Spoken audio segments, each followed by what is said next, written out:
주와 주일학교 친구들 잘 지내셨죠? 저번 주 성당 탐험 잘 하셨나요?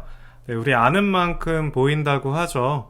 앞으로 성당에 오시거나 또 미사를 드리러 오실 때 많이 보고 가셨으면 좋겠습니다. 오늘은 10번째 고백이죠. 죄의 용서를 믿나이다 라는 고백이 어떤 의미인지 한번 부수어 보도록 하겠습니다. 교재 질문 번호는 55번부터 57번까지이고요. 55번, 죄라는 것을 어떻게 알 수 있나요? 56번, 죄를 지으면 어떻게 되나요? 57번, 하느님은 죄를 어떻게 생각하시나요? 입니다. 자, 그럼 얼른 부수러 가볼까요? 여러분, 죄가 무엇일까요? 죄, 이것도 한자말이에요. 그쵸? 양심이나 도리에 벗어난 행위, 잘못이나 허물로 인하여 벌을 받을 만한 일이라고 사전적인 정의가 되어 있는데요. 우리 가톨릭 교회는 양심을 아주 중요하게 생각합니다. 하느님과 만날 수 있는 곳이라고 여기거든요. 대입해서 생각해보면 하느님에게서 벗어나는 일, 하느님과 멀어지는 일이 곧 죄다 생각해 볼 수 있겠습니다. 죄라는 것을 어떻게 알 수 있는가? 하나의 행동이 죄인지 아닌지 알 수 있는 방법은 생각보다 간단합니다. 하느님에게서 벗어나는 것인지 아닌지를 생각해 보는 거죠. 양심에 따라 정직하게 하느님께 다가가고 하느님의 목적을 위해서 행동할 수 있는지 생각해 보면 된다. 또 하나 중요한 점은 우리 하느님 사랑하면 이웃 사랑이 따라오듯이 우리 이웃들에게 어떤 영향을 미치는가 이것도 함께 생각해 보아야 한다는 거죠. 만일 우리가 하지 말아야 하는 걸 알면서도 무언가를 하게 된다. 그러면 우리는 잠깐 좋고 편할 수 있는데 이득을 볼 수도 있겠죠. 하지만 내 이웃의 누군가는 피해를 보게 되는 것이고 하느님 마음에는 상처를 또 남기는 것이 되겠죠. 이 죄가 하느님과 멀어지는 일이라고 했잖아요. 따라서 죄의 결과는 뭐냐면 하느님과 멀어지는 거겠죠. 그렇죠? 나 자신을 하느님에게서 또 이웃에게서 멀어지게 하더라. 또 양심의 소리에 귀를 기울이지 않았기 때문에 나 스스로와도 멀어지게 하는 것이 죄의 결과다. 이런 것들이 계속 반복되면 죄를 짓는 생활이 계속 반복되면 어떻게 되겠어요? 나중엔 하느님을 잊어버리고 싶겠죠? 죄라고 말하는 것들이 나를 얽매는 것 같고 귀찮고 그쵸? 하느님과의 관계를 끊어버릴지도 모릅니다. 죄책감이라는 걸 들지 않게 하려고. 근데 이건 하느님이 우리에게 바라시는 일이 아닐 거예요. 그쵸? 사랑하기를 바라실 텐데. 그래서 하느님은 우리에게 언제든지 진심으로 죄를 뉘우치고 돌아올 수 있도록 고해성사를 마련해 주셨습니다.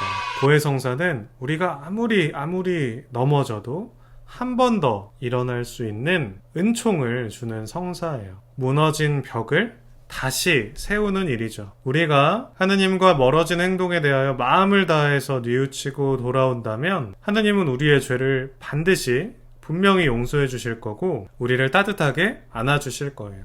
그것이 우리가 죄의 용서를 믿는다라는 것의 의미예요.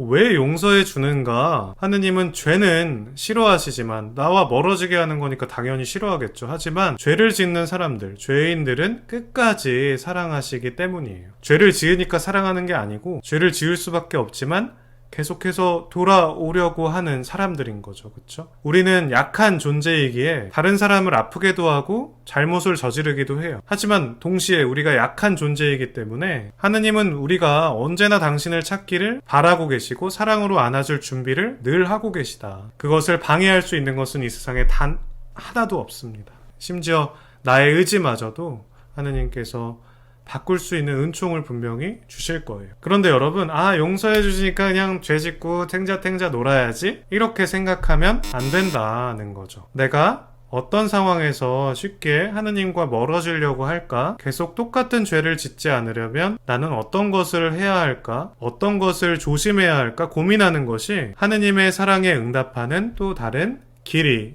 될 거예요. 이 점을 기억해 보도록 하죠.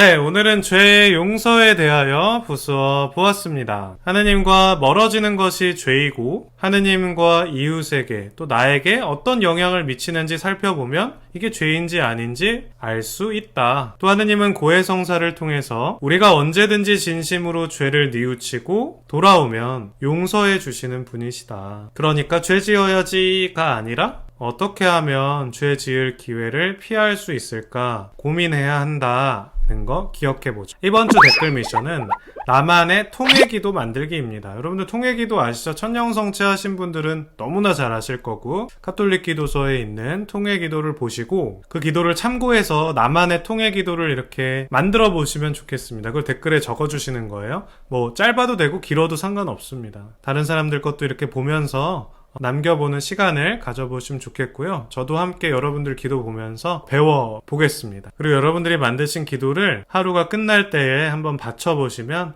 분명히 도움이 될 겁니다. 네, 그럼 여러분 오늘은 여기까지이며 다음 시간에는 11번째 고백이죠. 육신의 부활을 믿는다는 것이 무엇인지 부수어 보도록 하겠습니다. 그럼 다음 시간에 만나요. 안녕.